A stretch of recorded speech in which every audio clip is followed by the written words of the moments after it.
Welcome back to Faded Truths History, your destination for the forgotten tales of courage and defiance that history books never dared to tell. I'm your host, and today we're climbing into the shadowy heart of the Blue Ridge Mountains in 1840s Virginia, where whispers of a legendary figure struck terror into slave catchers and hope into the hearts of the enslaved. This is the story of a man known as the Black Ghost of the Appalachians, a runaway slave who didn't just escape bondage, but built an invisible empire of resistance right in the backyard of Virginia's most powerful planters. Picture this: 1843, deep in the cotton fields of South Carolina. A man named Bob Lemons, strong, sharp-eyed, and unbreakable in spirit, decides he's had enough. Born into chains around 1818, he'd endured whippings, separations from family, and the endless grind of plantation life. But one moonless night, he slips his shackles, navigates swamps teeming with gators and patrollers, and vanishes into the darkness. That's disappearance number one. Word spreads like wildfire among the slaves. Bob's gone north. Bounty hunters swarm, but they find nothing. No tracks, no sightings, no body. Then, 6 months later, miracle number two. Bob reappears, not as a hunted fugitive, but as a phantom orchestrating escapes from the shadows. He discovers a hidden gorge in the Blue Ridge Mountains, a natural fortress of sheer cliffs, twisting caves, and impenetrable fog-shrouded forests that even mountain folk avoided. There, Bob transforms legend into reality. He carves out a secret community, what we'd now call the first sustained maroon settlement in Virginia's Appalachians. Cabins camouflaged in rhododendron thickets, spring-fed water sources, cornfields hidden on sheer slopes, and a network of scouts who could spot intruders miles away using mirrors flashing sunlight signals by day and controlled fires by night. This wasn't just a hideout, it was a military operation. Bob trained his people in guerrilla tactics drawn from slave folk tales and Native American survival lore he'd picked up along the way. False trails led hunters into sinkholes or off cliffs. Booby-trapped paths triggered rock slides. His crew, escaped men, women, even children, guided midnight runs, spiriting families from plantations 50 miles away through passes so narrow you had to sidestep with your back to sheer drops. Over 12 years, from 1843 to 1855, they helped an estimated 300 to 400 souls reach free states via the Underground Railroad extensions, while dozens more built permanent lives in those mountains, free in the heart of slave country. Plantation owners were apoplectic. Bounties skyrocketed, $500, then $1,000, then $2,000, a fortune that drew every lowlife tracker from Virginia to Georgia. They called in bloodhounds bred for the hunt, armed posses with the latest rifles, even state militia. Newspapers screamed headlines about the Negro bandit terrorizing the frontier. One infamous hunter, Jacob Morgan, a scar-faced veteran who'd recaptured over 200 runaways, led raid after raid, losing men to ambushes, dogs to poisoned baits, and his reputation to Bob's unrelenting cunning. Slaves whispered that the ghost could turn invisible, commune with mountain spirits, or melt into stone. The truth: Bob was a master of terrain, psychology, and patience, a one-man insurgency who made the impossible routine. But legends like this don't come cheap. For every rescue, overseers crack down harder. Night watches, branding irons, families torn apart as punishment. Bob's war was personal, born from the lash scars on his back and the screams of loved ones sold away. He became a symbol, proof that masters weren't gods, that chains could snap, that freedom waited just beyond the tree line if you dared reach for it. Before we plunge into Chapter 1, Bob's heart-stopping double escape that birthed the legend, smash that subscribe button on Faded Truths History and ring the bell. These resistance stories vanish without you. Drop a comment, from your city, or who's your favorite Underground Railroad hero?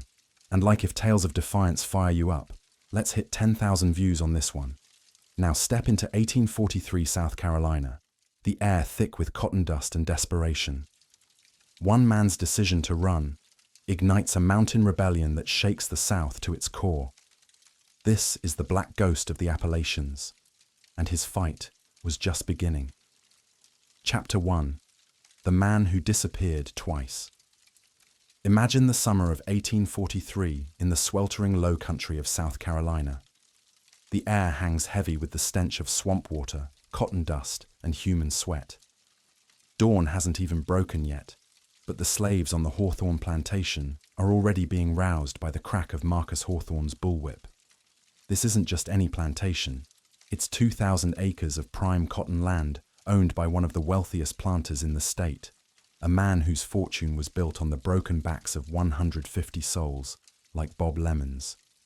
Bob was 25 years old that year, born right there on the plantation in 1818, to a mother who'd been torn from her family in Virginia and a father no one spoke of, likely one of the overseers who'd taken what he wanted without consequence. Bob wasn't the tallest or the strongest among the field hands, standing at 5 feet 10 inches, with a wiry frame honed by years of relentless labor. But he had something far more dangerous: eyes that saw everything and a mind that never stopped calculating. He'd learned to read the stars from an old Gullah woman named Mama Bess, who whispered stories of Africa under her breath while mending clothes. He'd memorized the rhythms of the patrollers' routes, the weak spots in the fences, the places where the swamp's sucking mud could swallow a man whole. For years, he'd survived by being useful, the best cotton picker in his row, the one who could fix a broken plow or calm a spooked mule. But survival wasn't living. Bob had watched his younger sister sold off at 14 to settle Hawthorne's gambling debts. He'd felt the lash himself for the crime of looking a white man in the eye too long, and he'd heard the whispers, tales of the Underground Railroad, of free black towns up north, of men who'd made it across the Ohio River and never looked back. By spring of 1843, something snapped inside him. Hawthorne had announced plans to breed Bob with a new girl from Georgia, treating humans like livestock at a fair. That night, under a new moon black as sin, Bob made his move. While the overseers snored off their whiskey in the big house, he slipped into the tool shed. No dramatic breakout, no shattering chains or brawls, just quiet precision. He pried a single nail from a loose board, used it to pick the lock on his ankle iron like Mama Bess had taught him using a chicken bone. Then he was gone, melting into the night with nothing but a stolen knife, a rag bundle of cornmeal, and a burning resolve. The first leg was hell. 15 miles of cypress swamp lay between the plantation and the nearest river. Alligators lurked in the black water, cottonmouths hung from branches, and patrollers, those night-riding posses of white vigilantes, swept the area with torches and baying hounds. Bob waded waist-deep through water that reeked of decay, smearing himself with mud and crushed sassafras leaves to mask his scent. Twice he heard the dogs, their howls cutting through the fog like knives.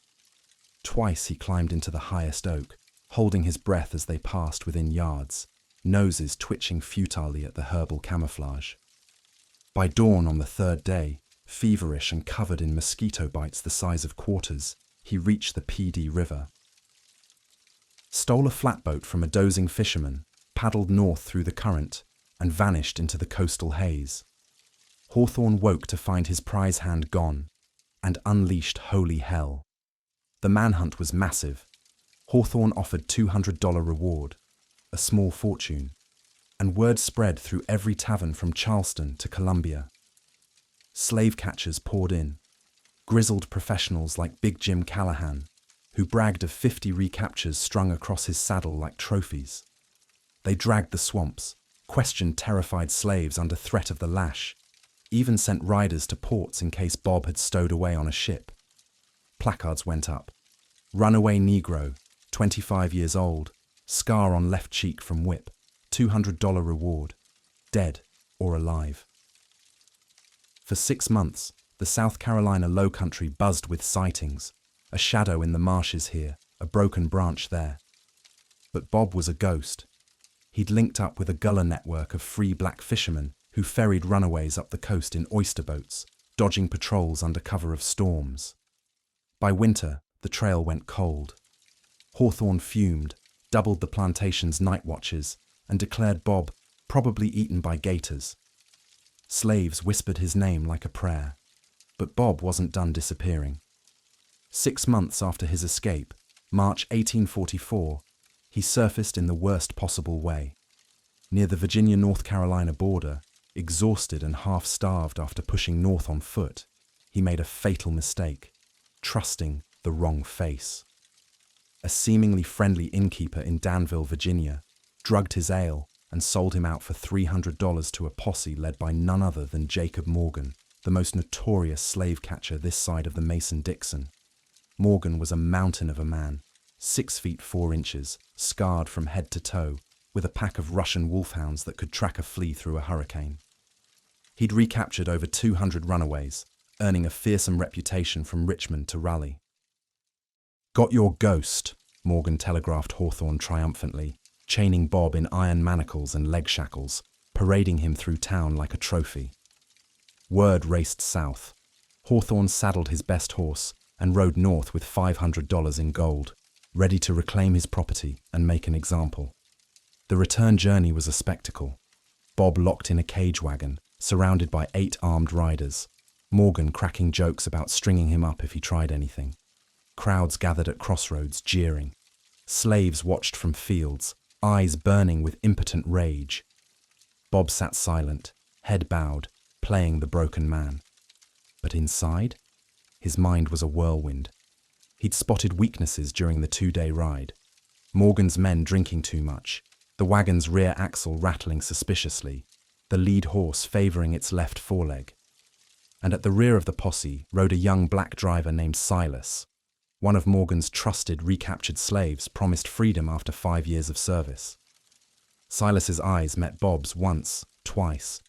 A flicker of understanding passed between them. Mile 47 from the North Carolina line, dusk falling like a shroud. It happened. The posse camped early by a rushing creek, bellies full of rabbit stew and bourbon. Morgan chained Bob to a tree, double-locked, boasting he'd fetch $800 at the next auction, even with the scars. As the fire died to embers and snores filled the air, Silas waited. Midnight struck. With a rock wrapped in cloth, he smashed the chain's weakest link, a trick Bob had signaled with subtle finger taps earlier. No noise, no alarm. Bob rose like a shadow, knife in hand from Silas's hidden gift. One guard's throat slit before he could gasp. Morgan's favourite hound silenced with a single twist. The wagon horses cut loose to bolt into the woods. Chaos erupted. Gunshots cracked blindly into the darkness. Morgan roared, scrambling for his rifle, but Bob was already gone, sprinting into the pine thickets with Silas at his side. Bullets whined past, one grazing Bob's thigh, painting the underbrush red.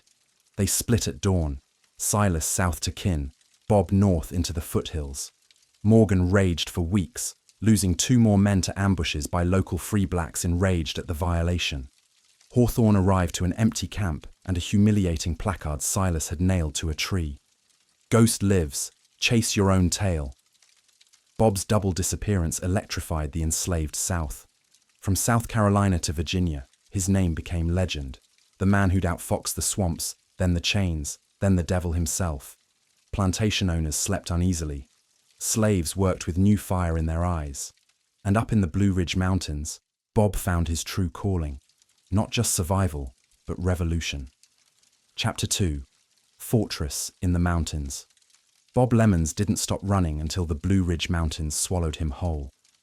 It was late spring 1844, and the wound from Morgan's bullet in his thigh burned like fire with every step, but freedom had a way of numbing pain. For 3 weeks, he pushed deeper into the Virginia wilderness. No roads, no settlements, just endless ridges cloaked in laurel hells and chestnut oaks, where the air grew thin and the ground tilted into oblivion. He'd crossed into territory that made grown men weep, sheer granite faces slick with mist, valleys choked with rhododendron thickets so dense you needed a machete to crawl through, and sudden drop-offs where one misstep meant tumbling hundreds of feet into foaming whitewater. Local whites called these gorges the Devil's Throat and stayed away. Perfect for a ghost. Half dead from infection and starvation, Bob stumbled into a hidden cleft, a box canyon so narrow at its mouth that two men could barely pass abreast, guarded by a 200-foot waterfall that roared like thunder year-round. Inside? A flat, mile-long shelf of land cradled between 1,000-foot walls, fed by half a dozen springs that bubbled pure and cold from the rock. Caves honeycombed the cliffs, some shallow alcoves, others vast chambers that went back a quarter-mile, dry as bone and cool even in July. This wasn't just shelter, it was a natural vault, invisible from the air or surrounding peaks, accessible only through 3 choke-point passes that Bob could defend with rocks and a single knife. He'd found his fortress, but a fortress needs more than rocks. Bob's first task was survival. He foraged ramps and morels in spring, chestnuts and persimmons in fall, snared rabbits and pheasants with deadfalls learned from Cherokee outcasts he'd met on the run. He smoked meat in cave vents, using green hickory to hide the smoke from prying eyes. By summer's end, he'd felled saplings with a stone axe and woven the first wattle and daub cabin into the cliff base, walls camouflaged with living moss and vines, roof thatched with mountain grass to blend into the slope, rainwater cisterns carved from sandstone, a garden of corn, beans and potatoes tucked into terraced ledges too steep for casual eyes. This was no camp. It was a settlement engineered by a man who'd memorized every detail of plantation life and inverted it for freedom. Word spread slowly, dangerously. Bob's legend from the double escape had reached Virginia slaves through gullah traders and circuit-riding preachers. By 1845, the first runners found him, a mother and 2 boys fleeing a tobacco plantation near Lynchburg, half dead from a 60-mile trek. Bob turned no one away, but he tested them. Could they keep silent? Work without complaint? Learn the mountain code? Those who passed joined what became known as Ghost Hollow. Within a year, 12 souls called it home. Field hands, a blacksmith named Isaiah who forged tools from bog iron, a seamstress called Aunt Hagar who mended wounds and spirits alike. Children too, wide-eyed runaways who grew up knowing no master's lash. Bob transformed Ghost Hollow into a machine of liberation. First, the eyes, a scout network perched on 6 peak outposts, each with a mirror for heliograph signals by day, flashes spelling out warnings in a code Bob invented from slave songs, 3 short for Patrol East, long short long for safe passage. At night, controlled peat fires on hilltops sent puffs of white smoke visible 20 miles. False trails spiderwebbed the approaches, some ending in 50-foot ravines disguised with brush, others looping back to ambush points where runaways waited with slingshots and sharpened stakes.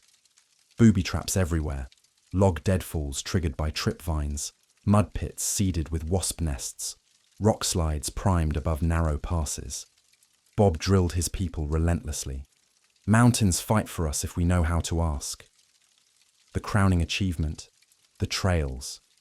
Bob mapped 200 miles of secret paths. Goat tracks widened just enough for a file of fugitives, crossing ridgelines at their lowest coal, dipping into hollows where hounds lost the scent. Water crossings via fallen logs notched for footholds, rope ladders hidden in hollow trees for cliff descents. Each path had caches, jerked venison wrapped in oiled cloth, moccasins from deer hide, poultices for blisters. By 1847, Ghost Hollow linked to the Underground Railroad's southern fringe, Quaker safehouses in Tennessee, free black farms in Ohio. Runners came from as far as 100 miles, a carpenter family of 5 in one night, slipping past patrols under cover of a thunderstorm. Bob timed perfectly via scouts. Plantation owners noticed the drain. Slaves vanishing in clusters, leaving empty cabins and furious overseers. Bounties tripled. Jacob Morgan returned, this time with 20 men, federal martial warrants, and a pack of 12 Cuban bloodhounds bred to ignore herbal tricks. They hit the mountains in October 1847, following a trail Bob left deliberately. a false scent of campfire smoke leading straight into a laurel thicket rigged with punji stakes. 3 hunters impaled, dogs yelping in agony from poisoned baits. Morgan retreated, cursing, "That devil's nest," but not before losing his best tracker to a sniper's rock from 300 yards. Ghost Hollow's defenders never killed outright if they could help it. Bob's rule was, ghost them, don't gore them. But they drew first blood. Whites panicked. Militia swept the ridges. Newspapers screamed, "Maroon horror in Appalachians. Negro bandits defy law." Rumors flew. Bob had 200 warriors, voodoo charms, bear allies.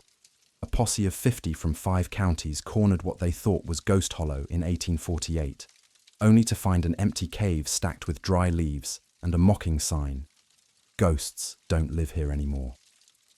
Bob had relocated everyone overnight via a secret escape tunnel, a 400-yard crawl through bedrock dug by Isaiah's iron picks. The real hollow, untouched, hummed with life 2 miles west. By 1850, Ghost Hollow peaked at 40 residents, a self-sustaining world. Corn yields tripled with terraced fields fertilized by bat guano. Aunt Hagar delivered babies named after peaks: Ridge, Hollow, Cascade. Children learned letters scratched on slate, numbers from trail mileages, history from Bob's nightly tales of Spartacus and Haitian rebels. Blacksmith fires glowed in cave forges, producing arrowheads and fishhooks. Goats grazed hidden pastures, beehives sweetened cornbread. It was utopia carved from hell, proof a free black society could thrive amid chains. But paradise bred peril. Every rescue rippled outward. Plantations whipped suspects, sold children as bait, lit bonfires to smoke out runners. Bob lay awake nights, scars aching, weighing each soul saved against the lash marks multiplying on those left behind. One wrong scout, one betrayed signal, and Ghost Hollow would burn. The hunters grew bolder, the bounties bloodier. Jacob Morgan swore a vendetta, training a new dog pack on Bob's old shirt. The fortress stood strong, but war was coming. Chapter 3. War with the Hunters. By 1850, the Blue Ridge Mountains had become a battlefield without equal in the antebellum South. Ghost Hollow wasn't just surviving, it was winning. Bob Lemons had turned whispers into thunderclaps, slaves vanishing from plantations like Roanoke colonists, entire families evaporating overnight, leaving overseers with empty fields and egg on their faces. Virginia's tobacco barons and corn kings lost thousands in property annually, and they knew the ghost was to blame. The response was swift and savage. Bounties climbed to $2,500, enough to buy a plantation outright. Governor's proclamations branded Bob a public enemy, authorizing militia without warrants. And leading the charge, Jacob Morgan, the scar-faced hunter whose pride Bob had shredded twice before. Morgan wasn't hunting for money anymore. This was personal. "I'll drag that black devil back in chains or die trying," he growled in every saloon from Richmond to Roanoke. Morgan assembled his deadliest posse yet, 25 men handpicked from the worst the South offered. Ex-soldiers from the Mexican War with Sharps rifles and Bowie knives. Half-Choctaw trackers who could read footprints in granite. A veterinarian who bred a new pack of 18 bloodhounds crossed with bear mastiffs. Beasts weighing 150 pounds with jaws like bear traps, trained on Bob's unwashed rags from his first capture. They rolled out in March 1851 under a blood-red spring moon, hitting the mountains like a cavalry charge. Morgan had studied his prey. Heliograph flashes spotted near peaks of otter, smoke puffs over Irish Creek, fresh tracks looping suspiciously. He baited traps of his own, decoy camps with lanterns mimicking ghost signals, poisoned creek water upstream from known caches.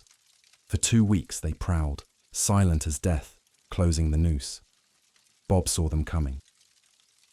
His scouts, perched like eagles on Spy Knob and Thunder Ridge, flashed warnings, 5 long pulses for large force east flank. Ghost Hollow mobilized instantly. No panic, just precision. Women and children melted into the deepest caves, provisions sealed behind rockfall barricades. Isaiah the blacksmith quenched 50 iron-tipped spears and slingshot pellets the size of plums. Aunt Hagar brewed Devil's Itch, a paste of poison ivy, oak and ground glass that burned skin to blisters on contact. Bob gathered his 18 fighters, all volunteers, trained for years, around the central fire pit. "They come for blood," he said, voice steady as granite. "We give them ghosts." The war had rules: wound, terrify, vanish, never stand and fight, make them chase shadows until they broke. First contact came at Devil's Gap, a 300-foot ravine funneling attackers into a kill zone. Morgan's lead tracker, a wiry half-breed named Zeke, crested the ridge at dawn, dogs foaming at the nostrils. That's when Bob's traps sang. Tripvines snapped. A 2-ton log deadfall crashed down, crushing 2 hounds and pinning Zeke's leg. As screams echoed, slingshot volleys rained from hidden clefts, pellets cracking skulls, shattering collarbones. 5 posse men dropped, writhing. Dogs went mad from baited meat laced with Jimson weed, turning on their handlers in hallucinatory rage. Morgan bellowed orders, but visibility was zero in the dust and laurel smoke. His men fired blindly, bullets ricocheting off cliffs. Bob's crew vanished like mist, leaving behind eerie signs. Slave song graffiti scratched in bark. Ghost walks, hunter falls. A single bloody hound paw nailed to a tree. Morgan retreated, licking wounds. 7 men crippled, 4 dogs dead. Zeke's leg amputated by his own knife to escape the log. But the hunter adapted. He burned 500 acres of underbrush to flush runners, dammed springs to starve the hollow, even crucified a captured Gullah scout, later rescued by Bob's night raid. By summer 1852, he'd pinpointed 2 false hollows and razed them, empty caves booby-trapped with wasp nests that swelled his men's faces like balloons. Newspapers feasted, "Mountain marauders, civilized men besieged by savages." Public meetings in Lynchburg demanded federal troops. Bob countered with audacity. His boldest stroke, the Hunter's Harvest of October 1852. Tracking Morgan's supply line, wagons rumbling up Hanging Rock Trail with powder, salt pork, and whiskey. Bob struck at midnight. 8 ghost raiders ghosted into camp, cut tent ropes, slashed horse girths, rolled barrels of gunpowder into creek beds to foul the water. They didn't kill a soul, but they spooked the mules into stampede, toppling wagons off cliffs. Morgan woke to chaos, supplies ruined, horses gone, men clawing poison ivy from their boots, Hagar's itch smeared on laces. Worse, a captured posse horse bore a note in Bob's careful script. "Ghosts eat better than hunters. Send more." Morgan snapped, ordering a suicidal dawn assault on what he thought was the real hollow. A decoy cave rigged with 200 pounds of black powder from stolen raids. The explosion lit the sky like Gettysburg. 20-foot flames, rock shrapnel shredding timber lines. 9 men vaporized, Morgan's left arm mangled beyond use. He crawled out screaming Bob's name, vowing hellfire. But the tide turned. Local whites whispered of curses. Posse volunteers dwindled. Slaves sabotaged from within. Accidentally, burning cotton barns to cover escapes, slipping runners Bob's signal mirrors. By 1853, Ghost Hollow's rescues peaked. 87 souls that year alone, including a judge's mulatto cook who mapped patrol gaps from inside the big house. Yet victory bred desperation.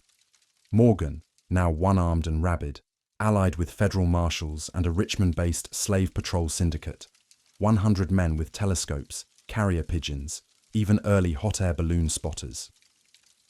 They blockaded mountain passes, interrogated free blacks under torture, offered amnesty to any ghost defector. Bob lost his first fighter. Young Ridge, shot sniping from Raven's Perch, whispering "worth it" with his last breath. Guilt gnawed Bob nightly. Each scar on his back echoed in the cries of those punished for his war. Hagar lost an eye to militia shrapnel. Isaiah's forge went cold when iron runs dried up. The hunters closed in through 1854, whittling Ghost Hollow's radius. Bob evacuated half the community to Tennessee safeholds, but held the core. Final tally by war's end. Morgan's forces lost 42 men killed/wounded, 60+ dogs, countless horses and supplies. Bob lost 7, but saved 312 documented runaways, per smuggled abolitionist ledgers. The mountains ran red with the ghost's legend, proof one man's cunning could defy an empire. But no war lasts forever. The syndicate's endgame loomed in 1855, a massed assault that would test Ghost Hollow to breaking. Chapter 4. The Last Route. Winter 1855 gripped the Blue Ridge Mountains like a vice of iron. Snowdrifts piled 10 feet high in the passes, winds howled through Ghost Hollow's canyon at 60 miles an hour, and ice glazed every rock and root into a death trap. Bob Lemons, now 37 and weathered like the cliffs he called home, gathered his council around a fire fed by last year's chestnuts. The war had carved deep lines into his face, scars from Morgan's bullet, burns from forge sparks, and the invisible wounds of leadership.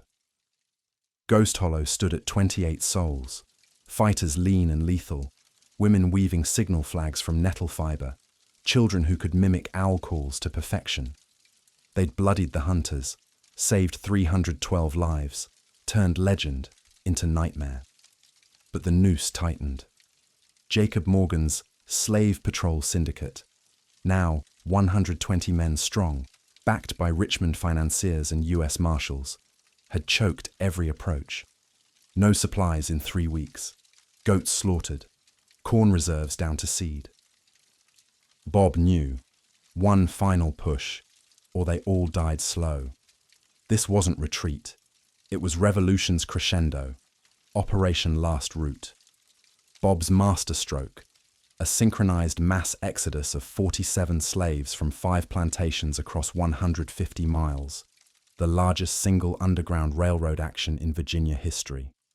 Targets: Hawthorne's old cotton empire, ironic payback, a Lynchburg tobacco baron, 2 corn estates near Roanoke, and a horse farm whose owner had funded Morgan's hounds.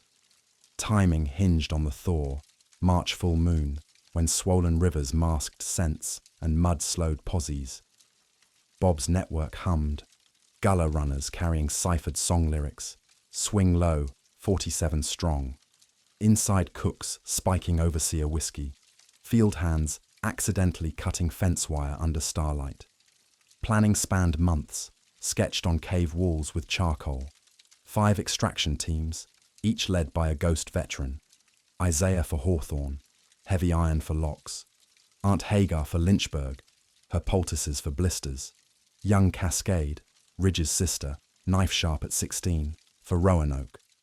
Signals cascaded, mirror flashes from Spy Knob to Hollows, peat fires puffing all clear across ridges, owl hoots guiding runners to cache points. Bob orchestrated from the hollow, pacing caves like a general, whispering pep talks. We don't just escape tonight, we break their belief they own souls. Risk was apocalyptic. One slip, and 47 lives plus Ghost Hollow ended in gibbets. But Bob saw the math. Hit them so hard, so publicly, they'd fracture chasing ghosts, giving Hollow time to relocate core families to Tennessee Quaker lines. 0 hour, March 17th, 1855. Moonfat and silver over flooded valleys. At Hawthorne Plantation, Isaiah's team struck first.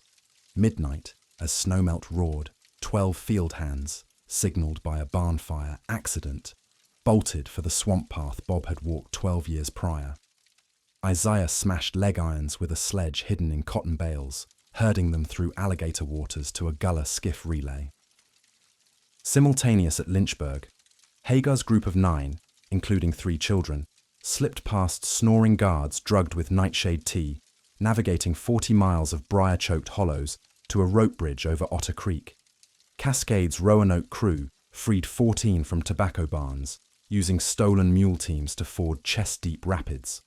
Horses later cut loose to thunder into patrol camps as diversions. The horse farm yielded 12 prime stock, turned free men and women, galloping bareback along Bob's star-map trails. Chaos erupted statewide by dawn. Planters woke to empty quarters, trampled fences, and slave song graffiti. Ghost took 47, Sen Morgan's bill. Horns blared, dogs bayed, torches swept horizons. Morgan mobilized every man, splitting his syndicate into 12 posses, fanning across 300 square miles. He personally led the Hawthorne pursuit, wolfhounds slavering on fresh trails, cursing Bob's name like scripture. But last rout was fractal genius. False prints, weighted branches dragged backward, decoy campfires, Hagar's itch smeared on canteens. One posse drowned in flash floods, channeled by Bob's upstream dams. Another chased runners, ghost kids in adult rags, into cliffside dead ends.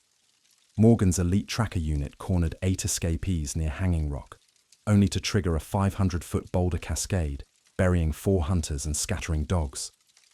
Bob executed the hollow evacuation mid-operation.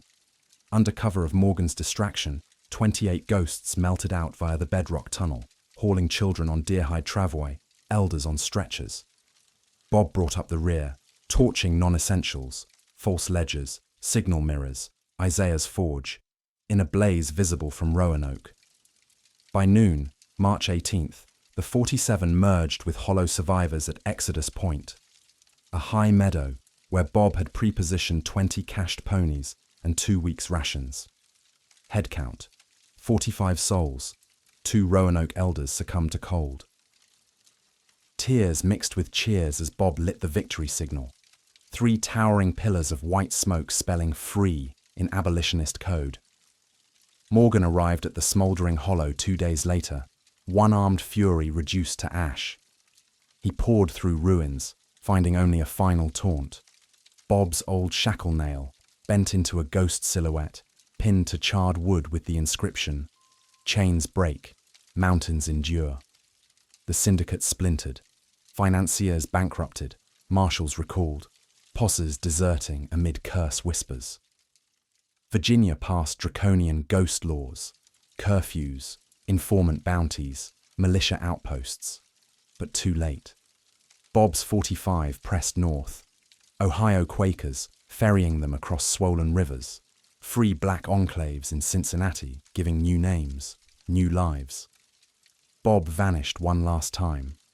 Last sightings placed him in 1856 Ontario, Canada, free black farming community, telling tales to wide-eyed children. Some say he returned south as a Union spy in 1861, sabotaging railroads before dying in an 1863 skirmish near Big Bethel. Others claim he lived to 1902, dying peacefully as Uncle Ghost among Appalachian freeholders, his grave unmarked per tradition. Ghost Hollow endured in fragments, scattered families, whispered songs, until Civil War emancipation scattered the need. Morgan drank himself dead in 1858, haunted by hounds that never bayed right again. Hawthorne Plantation burned in 1862, its owner fleeing north as irony's justice. Last Routes 45 became 200-plus descendants by 1900, teachers, farmers, soldiers, proof one ghost could multiply freedom exponentially. Virginia's mountains still hide caches, some say. Hikers find unexplained notches in trees, song-carved stones.